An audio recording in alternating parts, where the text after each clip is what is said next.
mahasiswa yang saya hormati, yang saya cintai. Jadi setelah kita tahu latar belakang tadi, maka barulah kita mengalir kepada apa batasan penelitiannya, apa tujuannya kita melakukan penelitian ini. Pertama adalah untuk melakukan klarifikasi distribusi, ya, atau memperjelas distribusi secara spasial dari erosi tanah ini dalam satuan tahun per hektar. Itu yang bentuknya seperti data kuantum distribusi. Nah, ini daerah ini 50 ton per hektar, ini 100, ini 14 ton per hektar. Dan faktor yang dominan apa saja dari RKLSJP yang pengaruhi dari, dan nanti erosi tanah, dan faktor apa saja yang paling mengontrol terjadinya erosi tanah itu. Yang kedua, apa tujuannya? Untuk memperlihatkan rekomendasi tata guna lahan yang baik untuk mengurangi erosi, di mana tadi di tujuan 1 telah ketahui ini distribusi daerah erosi 100 ton, 500 ton per tahun, maka ini dikurangi. Maka inilah rekomendasi lahan yang baru yang harus dipakai. Boleh dihutankan nanti, atau berbasis kontur, atau dijadikan biaya campuran, atau nanti digabung jadikan pertanian, peternakan, segala macam. Atau ditanami dengan tanaman rumput untuk kenaikan. Kira-kira seperti itu. Apa gunanya ini? Ini untuk daerah-daerah tidak tropik, daerah berkembang sangat berguna. Karena kita tuh pertanian adalah menjadi utama. Sedangkan pada daerah yang negara-negara maju, mereka dibayar bangunan kota, ya, atau bangunan yang sudah sadar juga konservasinya yang sangat besar, maka mereka tuh teknik seperti ini mereka sudah paham lagi yang lebih maju. Kita yang lebih sederhana dan aplikasi untuk digunakan, maka ini cocok untuk daerah-daerah di daerah tropis, daerah sedang berkembang. Lalu selanjutnya kita akan tiba kepada dalam sebuah penelitian ada nama metodologi. Ini adalah yang paling penting. Jalur ilmiahnya itu di sini, di metodologi ini. Nah, bagaimana pentingnya ini? Kalau di metodologinya tidak benar, maka itu jalur ilmiahnya, mengapa-mengapanya itu dijauhi, tidak akan bisa menemukan tujuan tadi, tidak akan tercapai tujuan tadi, akan melenceng kemana-mana. Mengapa teknik yang diambil dalam metodologi ilmiahnya ini adalah pertama survei lapangan untuk mengambil sampel tanah. Jadi daerah itu kan luas ini, sampel survei yang paling detail itu adalah 1 hektar itu 1 sampel tanah, 1 kilometer itu 1 sampel tanah. Itu survei yang sangat detail namanya. Tapi kita ini hanya menyurvei dari seluruh luas, dan itu sebanyak 81 sampel tanah kita ambil berdasarkan topografi yang berbeda, kemudian tata guna lahan yang berbeda, kemudian juga jenis tanahnya yang berbeda. Itu adalah konsep dari pengambilan sampel tanah. Dengan sebanyak mungkin keanekaragaman tanahnya, dengan harapan nanti akan semakin bervariasi lah kita menemukan erosinya.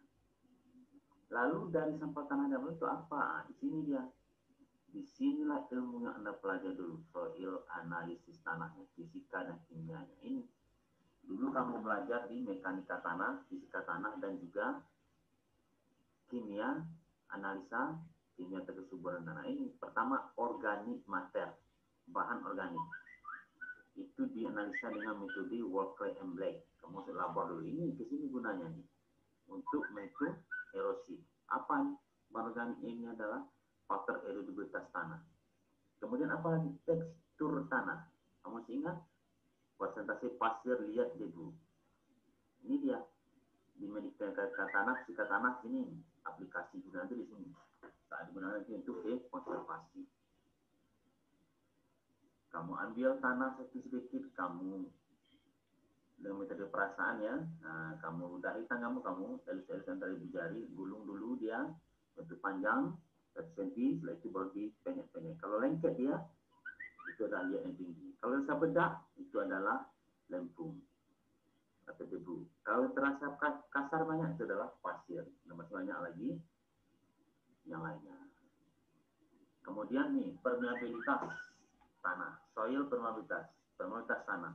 Bagaimana air itu nanti mengalir dari atas tanah sampai ke bawah tanah dalam keadaan jenuh. Ini berapa hari kamu analisa ini di labor mekanika, di labor itu mekanika tanah 5 hari untuk satu sifat ini saja. Di sini digunakan untuk menghitung erodibilitas tanah, faktor erodibilitas tanah, kemampuan dan erosi. Kemudian struktur, nah ini diambil di lapangan.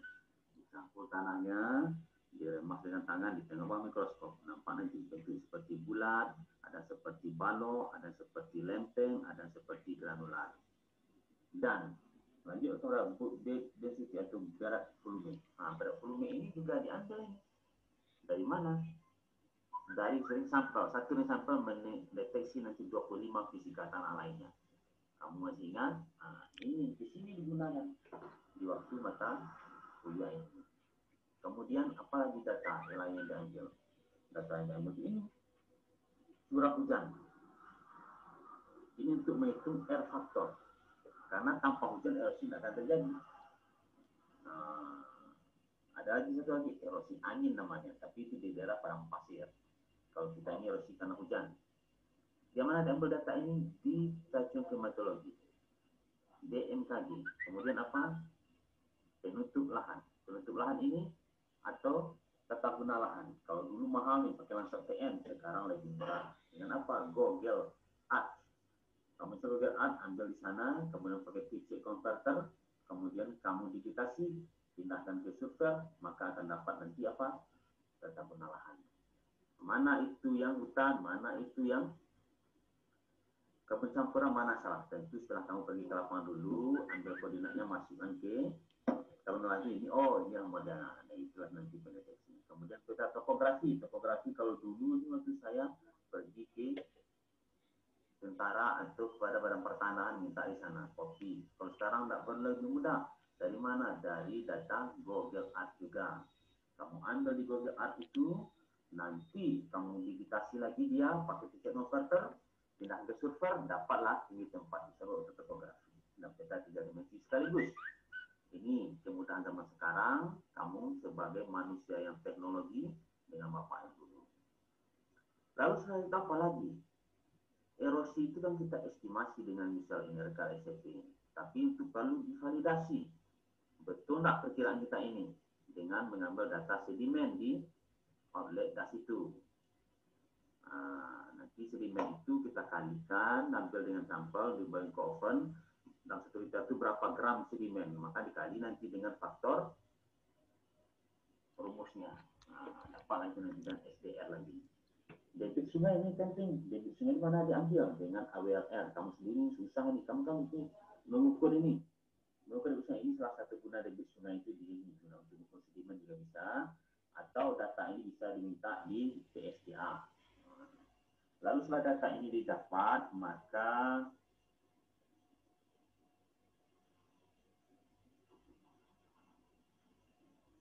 diperlukanlah ini namanya. Baru kita bisa mengolah nanti rumus sosial ini. RKLSCP yang ditemukan oleh Bismayer di sini pada tahun 1978. Dan nanti data ini kita hitunglah dengan perkalian itu, dimasukkan ke dalam server itu, setelah 89, maka nanti akan kita petakan lagi. Datanya yang banyak ini sampai 20.000 titik. Dapatlah itu distribusinya nanti spasial dari erosi tanah itu. Itu yang penting dan sangat bermanfaat.